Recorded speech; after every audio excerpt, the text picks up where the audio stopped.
राजनीति विज्ञान की आज की क्लास में हम संरचनात्मक प्रकारात्मक जो उपागम है उसकी विशेषताएं और अध्ययन के लक्ष्य व कार्य के बारे में अध्ययन करेंगे। पूर्व की क्लास में हमने संरचनात्मक प्रकारात्मक उपागम या सिद्धांत के बारे में पढ़ा। इसके अर्थ को बारे में जाना, जिसमें हमने पाया कि यह दो संकल्पनाओं के प्रयोग पर आधारित है, जिसमें एक स्ट्रक्चर दूसरा फंक्शन था। आज हम इनकी विशेषताओं की ओर अध्ययन करेंगे। तो इसकी प्रमुख विशेषताओं में निम्न बिंदु आते हैं, जिनमें पहला राजनीतिक व्यवस्था को विशेष प्रकृति प्रदान करने वाली ये संरचना है। दूसरा, एक ही प्रकार के प्रकार्य विभिन्न व्यवस्थाओं से या व्यवस्थाओं में अलग अलग संरचनाओं द्वारा संभव। तीसरा, संरचनाओं की प्रकारात्मक अंतर निर्भरता। और जो चौथा है, संरचनात्मक प्रतिस्थापन को मान्यता। पांचवा आता है, संरचनाएं प्रकार्य के साथ साथ विकार्यात्मक भी कर सकती है।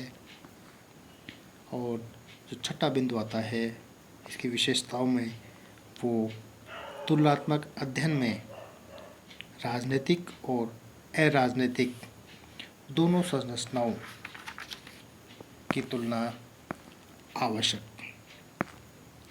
तो अब हम इसकी विशेषताओं के पहले बिंदु की ओर चलते हैं, जो है राजनीतिक व्यवस्था को विशेष प्रकृति प्रदान करने वाली सभी संरचनाओं का अध्ययन। जो डेविड ईस्टन है, उसकी तरह ही आमंड भी संरचनाओं और प्रकारों को विश्लेषित करने में राजनीतिक व्यवस्था को ही आधार बनाता है। कहने का मतलब यही है कि डेविड ईस्टन का जो राजनीतिक व्यवस्था है उसके आधार पर ही इसे परिभाषित करता है। यह कहे कि राजनीतिक व्यवस्था को आधार बनाकर इसने किया है। दूसरा, एक ही प्रकार के प्रकार्य विभिन्न व्यवस्थाओं में अलग अलग संरचनाओं द्वारा संभव। राजनीतिक व्यवस्था में संरचनात्मक अंतर हो सकता है, अर्थात किसी राजनीतिक व्यवस्था में किसी विशेष प्रकार का संपादन जैसे के प्रकार का संरचना द्वारा किया जा सकता है। जो विशेष प्रकार है उसका संपादन जैसे कोई एक व्यक्ति करता है, तो दूसरी व्यवस्था में उसी कार्य का संपादन के प्रकार की संरचना द्वारा किया जा सकता है। कहने का मतलब है कि जैसे एक व्यक्ति कोई कार्य करता है किसी एक प्रकार की व्यवस्था में या संरचना में, तो उसी प्रकार का कार्य किसी और प्रकार के व्यक्ति द्वारा दूसरी संरचना में किया जा सकता है। तीसरा पॉइंट आता है संरचनाओं की प्रक्रियात्मक अंतर्निर्भरता। इस जो संरचनात्मक प्रक्रियात्मक उपागम है, वे राजनीतिक व्यवस्था में विद्यमान संरचनाओं में अंतर्निर्भरता की भी जो प्रक्रियात्मक है आधार है, पर व्याख्या करता है। यह उपागम ये मानकर चलता है कि जो राजनीतिक व्यवस्था है उसमें विद्यमान सम्मिश्र संरचनाएं जो हैं वो परस्पर आपस में अंतः निर्भर है, एक दूसरे से जुड़ी हुई, एक दूसरे के ऊपर निर्भर है।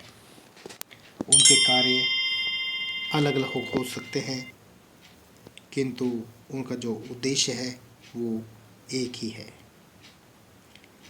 एक संरचना द्वारा जो कार्य किए जाते हैं वो दूसरी संरचना द्वारा किए गए कार्य को उसी प्रकार प्रभावित करते हैं। जिस प्रकार हम कहें कि कोई मशीन है तो जो मशीन है उसका कोई एक भाग खराब हो जाता है तो उससे क्या होगा, तो उस कोई भाग खराब हो गया तो उस खराब जो भाग है उसका प्रभाव भी मशीन के दूसरे भाग पर या उसके भाग के कार्य पर पड़ता है। इस प्रकार कहें कि ये अंतर्निर्भरता है एक दूसरे के ऊपर। अगला जो पॉइंट आता है संरचना, फोर्थ पॉइंट, संरचना प्रतिस्थापन को मान्यता। संरचनात्मक प्रक्रियात्मक उपागम में संरचनात्मक प्रतिस्थापन की अवधारणा प्राप्त है। आमंड के अनुसार प्रत्येक व्यवस्था में संरचनात्मक विविधता पाई जाती है। एक से कार्य को करने के लिए एक जैसी संरचनाएं हैं उनका होना आवश्यक नहीं है। पांचवा बिंदु आता है संरचनात्मक प्रक्रिया के साथ साथ विकार्यात्मक,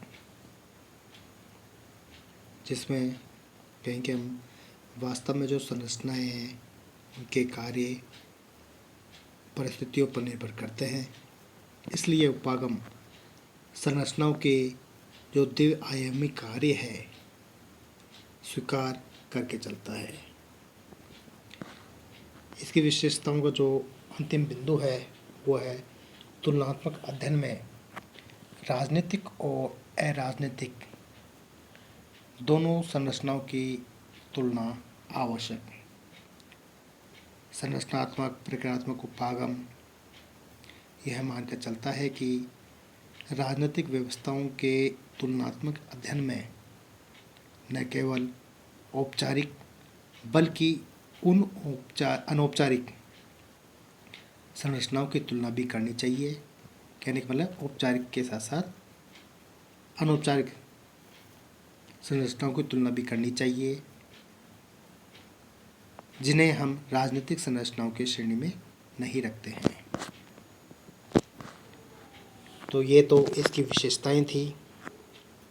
इसके पश्चात हम इसके लक्ष्य व कार्य के बारे में चर्चा करते हैं।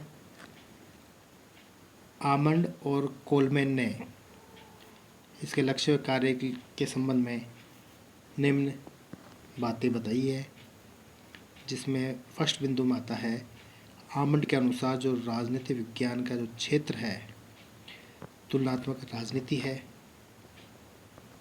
वह यह अधिमान्यता लेकर चलता है कि आधुनिक पश्चिमी राजनीतिक व्यवस्था एक आदर्श व्यवस्था है।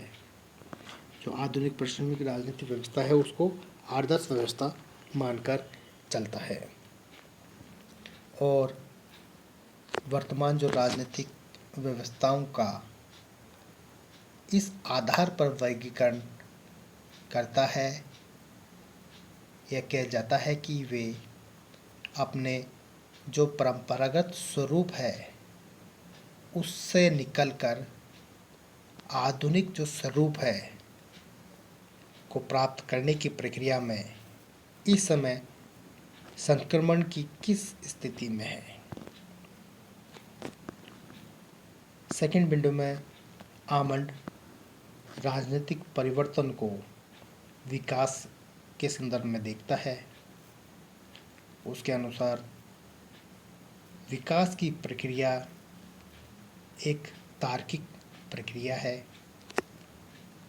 और पर्यावरण से आने वाले विभिन्न प्रकार के प्रेशर दबावों की प्रतिक्रिया के रूप में राजनीतिक व्यवस्था में निकट अथवा सुदूर भविष्य में होने वाली परिवर्तनों का विश्लेषण किया जा सकता है,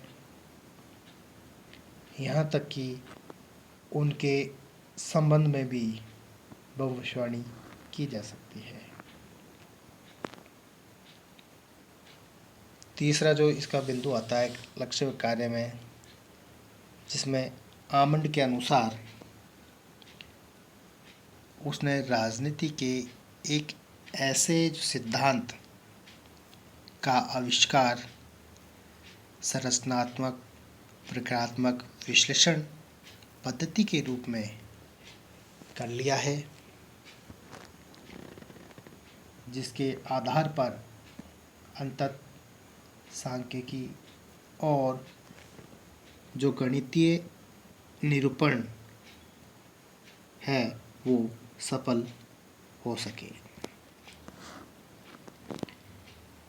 इसका अंतिम बिंदु फोर्थ पॉइंट में